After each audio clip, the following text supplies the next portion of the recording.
¿Qué tal? ¿Cómo están? Buenas noches, bienvenidos a 24 horas, 22 grados 8 la temperatura, muchas informaciones para compartir. Sin lugar a dudas, uno de los puntos principales es las declaraciones del ministro de Educación, Eduardo Peta, que hablaba de que al parecer las clases presenciales ya no van por este año, una decisión bastante polémica, si bien todavía no hay un decreto respaldatorio, y vamos a hablar de esto en instantes. Pero ya tenemos, como siempre, nuestros números actualizados. Hola Juan, ¿cómo te va? Buenas noches. ¿Qué tal, Rolando? ¿Cómo estás? Buenas noches. Bueno, vamos a actualizar lo que concierne a los casos confirmados de COVID-19 en nuestro país. Recordemos, el último recuento sumaba 13 nuevos casos a los ya confirmados y con esto llegamos a esta cifra, 174. Hay 8 fallecidos. Estamos contentos con la cifra de recuperados que va en aumento también, 30 según el último reporte del Ministerio de Salud. Estamos esperando una actualización que se daría en minutos. Aníbal, ¿cómo te va? Buenas noches. Hola Rolando, hola Juan, ¿cómo están todos? Un saludo a toda la audiencia del Sistema Nacional de Telecomunicaciones. Ya estamos en comunicación con el senador Blas Llano, presidente del Congreso Nacional, vía telefónica. Senador, ¿cómo le va? Buenas noches. Buenas noches, Rolando, un saludo cordial a vos, tu compañero ahí, el canal y por supuesto a toda la teleaudiencia. Bueno, senador, intensas sesiones últimamente en este nuevo método, pero por lo importante es avanzar en este proceso mientras dure esta pandemia. Sí, así mismo, tuvimos ya una primera reunión informativa de la presidencia con los colegas senadores y senadores en pleno miércoles santo, que nos sirvió también de prueba para nuestra sesión extraordinaria que la llevamos con éxito el miércoles, el martes pasado, y ayer otra sesión extraordinaria que duró aproximadamente unas 11 horas ininterrumpidas, ¿verdad? Donde hemos aprobado varios proyectos de ley que estaban pendientes de estudio. Y también hemos iniciado el estudio del proyecto para recortar los gastos superfluos del Estado. Aprobamos en general, después entramos en la discusión en particular de los artículos y como estaba muy avanzada la hora y evidentemente hacía falta un poco más de estudio de parte de algunos colegas, entonces declaramos un cuarto intermedio y continuamos mañana a las 10 de la mañana. Pero esos recortes, senador, le saludo a Aníbal Espínola, ¿son suficientes? ¿Faltan recortar muchos otros gastos más? Bueno, estos son recortes importantes que afectan a las autoridades superiores, como se los denomina en el proyecto de ley, ¿verdad? Que serían desde el presidente de la República, pasando por los ministros, presidentes de entes descentralizados, consejeros, por supuesto senadores, diputados, miembros de la Corte. Son varios cargos, digamos, que sufrirían estos recortes. Aproximadamente entre 800 y 1000 son los cargos superiores dentro del Estado paraguayo. Y bueno, y eso nos permitiría ahorrar una suma importante, digamos, de tal manera a poder destinar también estos recursos, redireccionar estos recursos hacia sectores que más necesitan, sobre todo en el área de salud pública, educación pública y seguridad interna del Estado. Senador, precisamente usted decía en las redes que el futuro va a depender de las decisiones que tomemos de aquí en adelante. ¿Usted cree que el tema de la reforma del Estado va a requerir de un proceso muy largo o se podría adelantar y agilizar este proceso? Yo soy optimista, ¿verdad? Yo creo que esto que nosotros vamos a hacer mañana, vamos a concluir, si Dios quiere mañana, hay que aclarar bien, es una parte de la reforma del Estado, pues no es la reforma del Estado en sí misma, ¿verdad? Estos son recortes que se hacen de lo que se consideran gastos, digamos, innecesarios en el sentido que no existiendo igual el Estado puede seguir funcionando y cumpliendo su rol, ¿verdad? Ahora bien, una reforma del Estado tiene que ser mucho más amplia, tiene que ser participativa.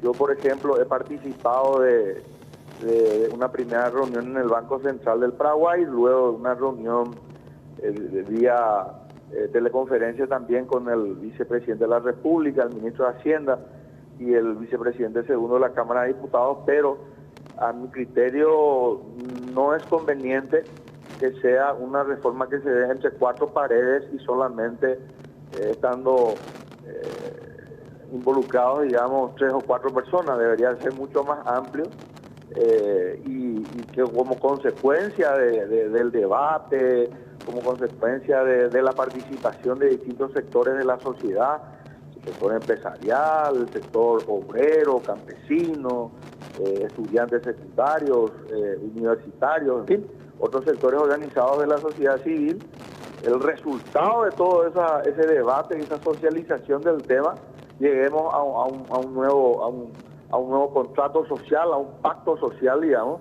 donde cada sector también cede un poco, digamos, de sus reivindicaciones y sus derechos en favor, digamos, del interés general por sobre el interés particular. Hasta tanto se dé eso, por lo menos ya se da un paso desde el Congreso Nacional, hablamos ya que se aprobó en general. ¿Hay algunos puntos que se deben analizar bastante bien, en particular cuando sea tratado, senador? Sí, hay algunos puntos, pero en realidad son, ¿cómo te diría? El hecho de haberse aprobado generalmente ya demuestra lo más importante, que es la voluntad de la clase política representada en el Senado. Mira que fue aprobado por unanimidad, nadie se opuso, todos acompañados. Sí, algunos plantean algunas modificaciones, por eso también a mí me pareció saludable declarar un cuarto intermedio y di tiempo hasta hoy, hasta las 0 horas, para que aquellos colegas que quieran presentar una modificación, algún artículo, algún inciso específico, lo hagan por escrito, hagan llegar vía mesa de entrada del Senado por correo electrónico, ¿verdad?, a los efectos de que nosotros tengamos todo eso, digamos, tengamos las distintas propuestas y discutirlo en la sesión de mañana. Entonces creemos que puede ser mucho más ágil la sesión y podemos estar terminando dándole media sanción a este proyecto mañana mismo. Ahora, senador, esa es la idea. Senador, ¿usted en particular o sabe de algún otro colega que esté preparando algún proyecto de ley que para enfrentar esta crisis económica que tenemos actualmente debido a esta pandemia y por sobre todo alguna normativa que asegure puestos de trabajo? ¿Está en conocimiento? ¿Usted tiene intención de presentar algún proyecto? Bueno, el proyecto de emergencia sanitaria, que es un proyecto en general, incluye lógicamente una suma de dinero bastante grande, son 1.600 millones de dólares. No hay que olvidar que los programas Ñangarecón y Pipinó son como consecuencia precisamente de esa ley, ¿verdad? Nosotros le damos el marco normativo, que es lo que nosotros podemos hacer como Congreso. Nosotros otorgamos la posibilidad que el Ejecutivo tenga esos recursos y ya es el Poder Ejecutivo, porque es su misión, el administrador del Estado es el Poder Ejecutivo a través de sus distintas reparticiones, el que debe ejecutar y llevar a la práctica eso, ¿verdad? No solamente de estos dos programas que son para los sectores más vulnerables. No te vayas a olvidar, por ejemplo, de que hay más de 1 millón de familias que fueron exonerados prácticamente del pago de la energía eléctrica, igual que el agua, igual que el teléfono, por ejemplo. Eso está en práctica, eso ya, digamos, es consecuencia de esa ley. Por otro lado, también una ayuda importante para las pequeñas y medianas empresas que lógicamente van a tener que, y están ya soportando la restricción económica como consecuencia de la aplicación de no poder salir de la casa, de no poder acudir normalmente a los lugares de trabajo, a no ser los que estén vinculados directamente con la cadena de producción, la provisión de medicamentos y de alimentos, ¿verdad? También está contemplado en la ley. La ejecución ya depende, digamos, del Poder Ejecutivo. Le hacía esta pregunta, senador, justamente porque estamos escuchando a varios referentes de microempresas, pequeñas empresas que no satisfacen lo que se resolvió, que tienen dificultades para acceder, por ejemplo, a créditos, que la burocracia del sistema financiero es muy grande y que el Estado, digamos, tendría que, a través del gobierno, por supuesto, marcar líneas para que esto sea más ágil y, por sobre todo, salvar puestos laborales. Sí, así mismo, y esas mismas quejas y esas mismas inquietudes nosotros recibimos a diario, porque al final de cuentas nosotros formamos parte de esta sociedad y bueno, la gente conoce nuestra casa, conoce nuestros números de teléfono y por lo tanto a diario estamos recibiendo esas quejas, esos cuestionamientos de la lentitud, ¿verdad?, con que avanzan estos programas. Y bueno, correspondería, creo yo, una reunión con el presidente de la República, que lo estaría gestionando yo en estos días, a los efectos de hacer llegar todas esas inquietudes, porque en definitiva lo que nosotros pretendemos con esa ley de emergencia es poder ayudar a la mayor cantidad de sectores posibles que están afectados por esta pandemia. Senador, volviendo al tema del proyecto aprobado, fijar el tema de topes salariales, ¿qué otros puntos más es lo que se va a analizar en la próxima sesión o qué otros puntos más contempla? Simplemente para recordar un poco, porque la gente de todo el día se va accediendo a informaciones con relación a lo que ustedes están tratando allí en el Congreso. Sí, bueno, los recortes salariales en primer lugar, en segundo lugar, no por orden, ¿verdad?, pero digamos nombrando algunos ítems, el tema de la provisión de vales de combustibles, el tema del pago por parte del Estado de la utilización en línea de celulares de altas autoridades, el tema de viáticos al extranjero, el tema de viajes al extranjero, limitar lo máximo posible, el servicio de catering, arreglos florales, publicidad estatal, seguros médicos, etcétera, etcétera. Son como 7 u 8 ítems bastante abarcantes, digamos, en lo que respecta a esos gastos superfluos y que se pueden obviar, digamos, en una administración, y como te decía, eso no motivaría que las instituciones dejen de funcionar. Senador, hay mucha expectativa de la gente sobre estos proyectos.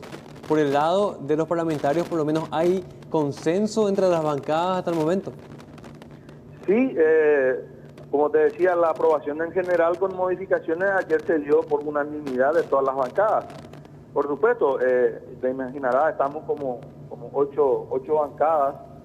Cada bancada también tiene su visión, tiene su óptica acerca de todo esto y cómo debería procederse a esos recursos, a esos recortes, perdón.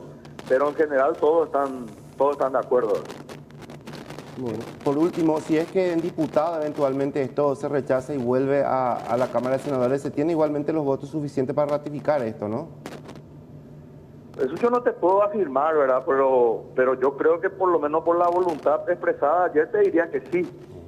Pero yo no te quiero decir una cosa en un 100%, después no ocurre y resulta que yo estoy mintiendo, porque en definitiva no tengo la capacidad de saber lo que va a suceder. Yo entiendo que sí, yo creo que si nosotros le damos media sanción a este proyecto de ley y eventualmente, ya que entramos en las hipótesis, nunca me gusta hacer hipótesis porque no tengo también la bola de cristal como para determinar cómo va a ser, pero si eventualmente el diputado rechazase y los que hoy estamos acompañando este proyecto nos mantenemos en la posición, y yo creo que mantenerse significa ser coherente con la posición, tendríamos que tener los votos.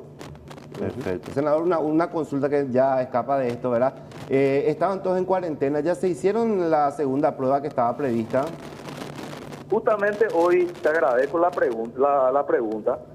Hoy justamente me llamó el ministro de Salud, el doctor Mazzoleni, y me dijo de que el primer protocolo era precisamente hacerse la muestra tipo al 7º día de la cuarentena que nosotros resolvimos en el Congreso, y digamos que la segunda se hacía al término de los 14 días, o sea, a los 14 o los 15 días.